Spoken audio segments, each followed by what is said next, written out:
एक दिन नारद जी ने बताया कि माता, भगवान शिव के पास एक ऐसा मंत्र है जिससे आपका जन्म मरण तब तक समाप्त हो सकता है जब तक भगवान शिव रहेंगे।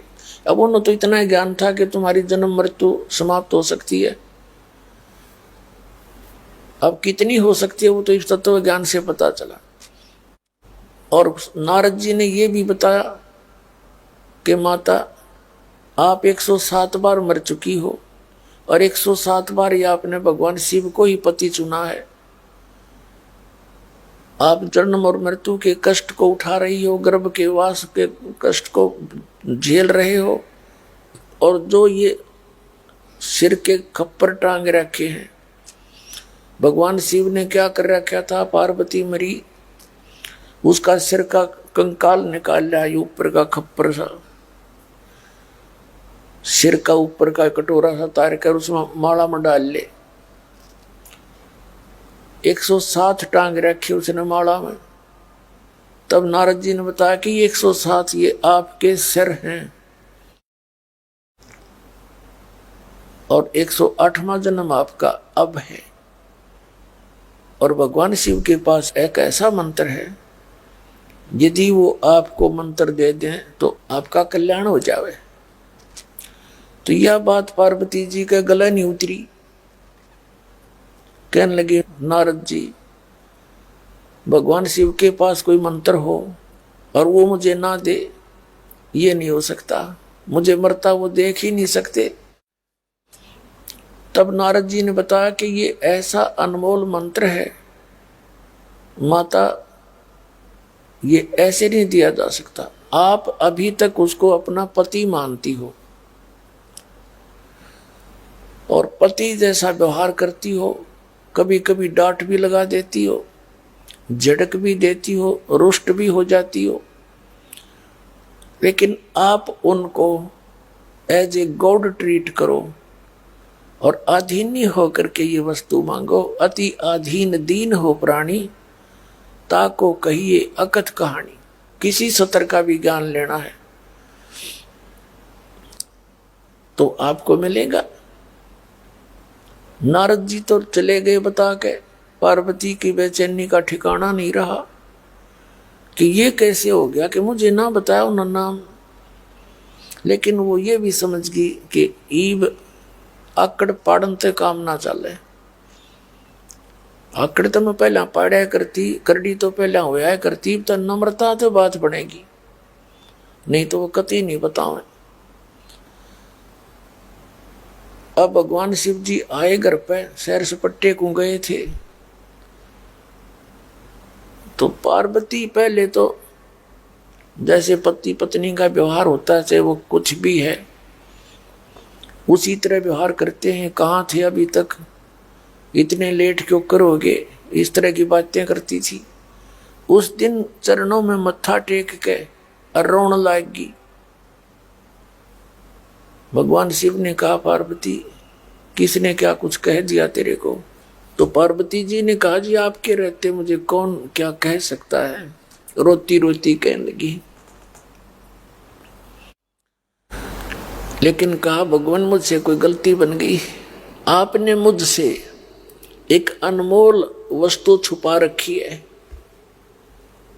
हे भगवान, मैं जन्मती मरती रहती हूं, आपके पास एक अनमोल मंत्र है, आपने मुझे वो बताया नहीं, मुझसे अवश्य कोई भूल बनी होगी। तब भगवान शिव जी देखा उसके मुंह का नाका दिया, कौन सा स्टेशन पकड़ेगी या सीधे मुंह तो बात कराया नहीं करती। इतना दिन तो मैंने आज तक इसके जीवन में नहीं देखा। वो ठीक है, व्यवहार अच्छा था। तो कहने लगा कि आज ऐसा कौन भगवान आ गया, तेरी बुद्धि बदल गया, ये कौन उपदेशी, कौन विधाता मिल गया जो तेरी बुद्धि चेंज कर दी, जिसने ये ज्ञान पार्वती तेरा नहीं। तब उसने बताया कि नारद जी आए थे और वो बता रहे थे कि ये सारे जितने कंकाल टांग रखे आपने माला बना के मेरे सिर हैं। शंकर भगवान बोला, सारी साची बात है, सत्य है नो की नो। तो पार्वती ने कहा भगवान जब मैं मरती थी क्या आपको मेरी याद नहीं सताती थी? भगवान शिव ने कहा कि पार्वती जो याद तेरी मुझे सताती थी वो तो मेरा जी जाना है कितना दुखी होता था। फिर उसने कहा यहां तक बताया कि एक बार तू राजा दक्ष के घर पे हवन कुंड में जल कर मर गई थी, उनके कुवचन बोलन ते तेरे कंकाल ने उठा के मैं 10,000 वर्ष तक पार्वती पार्वती करता भटकता रहा। फिर तो एक सुदर्शन चक्कर आया, उसने तेरे उन अस्थियों के टुकड़े टुकड़े किए, तो मेरा मोह भंग हुआ। मैं तुझे इतना, तेरे मरने पर मैं इतना दुखी हुआ करता। तब उसने कहा भगवान फिर आपने ये मंत्र क्यों ना बताया मेरे ते, मेरी जन्म मृत्यु खत्म हो जाती। भगवान शिव ने कहा पार्वती मेरी मजबूरी थी, मैंने बहुत बार कोशिश की कि पार्वती भक्ति कर ले राम रटा करे, तो ये कह देती थी मैं किसकी भक्ति करूं, मुझे तो भगवान मिले हुए हैं, मुझे क्या जरूरत है भक्ति करने की। मेरे कहने से भी तेरा असर होया ना करता। और ये मंत्र जब तक प्रबल प्रेरणा ना हो ये दान नहीं किया जा सकता, ये संत पर भार बने। पार्वती जैसे सीप होता है एक जानवर सा, शंख सा, शंखला सा, जैसे ये गोग्या टाइप होया करें, जोड़ जाड़ हम तालाबों में देखे होंगे, शंख जैसे आकार के, ऐसी एक सीप होती है जीव, उसका ऊपर का शरीर बहुत सख्त होता है, हार्ड सा होता है। तो सीप समुद्र में रहती है और समुद्र के जल को वो मोती बनाने के लिए प्रयोग नहीं कर सकती, ऊपर से वर्षा होती हो और उस समय उस सीप की प्रेरणा होती है, जैसे उस सीप का मुंह खुल जाता है, उसके अंदर एक विशेष स्थिति पैदा होती है,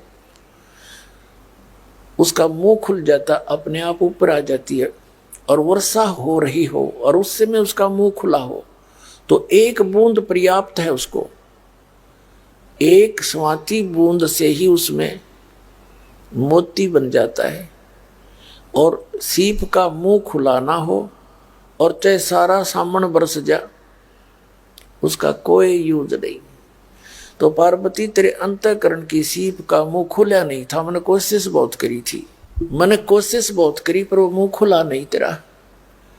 और जब तक आपके अंदर प्रबल प्रेरणा नहीं होती तो यू नाम मैं दे नहीं सकता, और दे भी देता तो तेरे असर नहीं करता।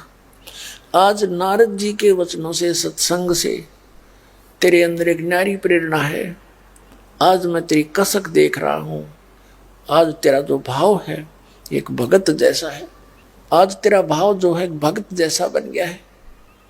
अब मैं तुझे ये नाम दूंगा और ये नाम अन्य किसी को बताना नहीं। अब जैसे कुछ लोग ये कह देते हैं कि तुम ऐसा क्या, तुम्हारे गुरुजी हैं कहते हैं नाम बताते नहीं, तुम गुप्त रखते हो, इसका कारण क्या है? ये तो सरेआम बताना चाहिए। देखो जो भी कोई काम है, जो मास्टर है उस जॉब का वो ठीक ठीक जानता है। तो ये मंत्र अनधिकारी के पास पहुंच जा तो उससे वो मंत्र जाप करेगा, उसमें सिद्धियां आ जाएंगी और उसने उसके मेरिट और डीमेरिट का, उसकी लाभ हानि का ज्ञान नहीं होता तो उसका वो दुरुपयोग करता है। इसलिए ये मंत्र किसी को नहीं बताना चाहिए। और बताने से क्या होता है, जैसे एक भक्त ने किसी दूसरे को मंत्र बता दिया तो वो जिसको उसने मंत्र बताया वो उसका गुरु बन गया और वो अधिकारी है नहीं।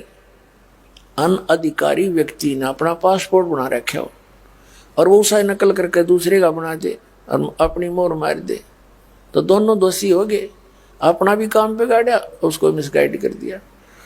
तो दूसरे शब्दों में जैसे ये राक्षस क्यों कहलाए, वही ऋषि थे, वह सारे सभी ब्राह्मण थे और जिन्होंने मर्यादा पालन करी नहीं और भक्ति करते रहे तो उनमें दुर्बुद्धि ज्यादा प्रफुल्ल गई तो वो दूसरे भक्त जो मर्यादा में रहते थे उनके साथ विरोध करने लग गए। उनकी क्रियाएं देखकर गुरुओं ने उनको रिजेक्ट कर दिया कि बाहर जाओ, यहां से निकलो एक तरफ। तो वो दूर चले जाते, फिर उनका समूह बन गया। जो व्यक्ति भक्ति मार्ग में बाधक होता है, गुरु लोग उसको समझाने की बहुत चेष्टा करते हैं, बेटा ये मर्यादा मत तोड़, ऐसे मत कर, ऐसे ना कर।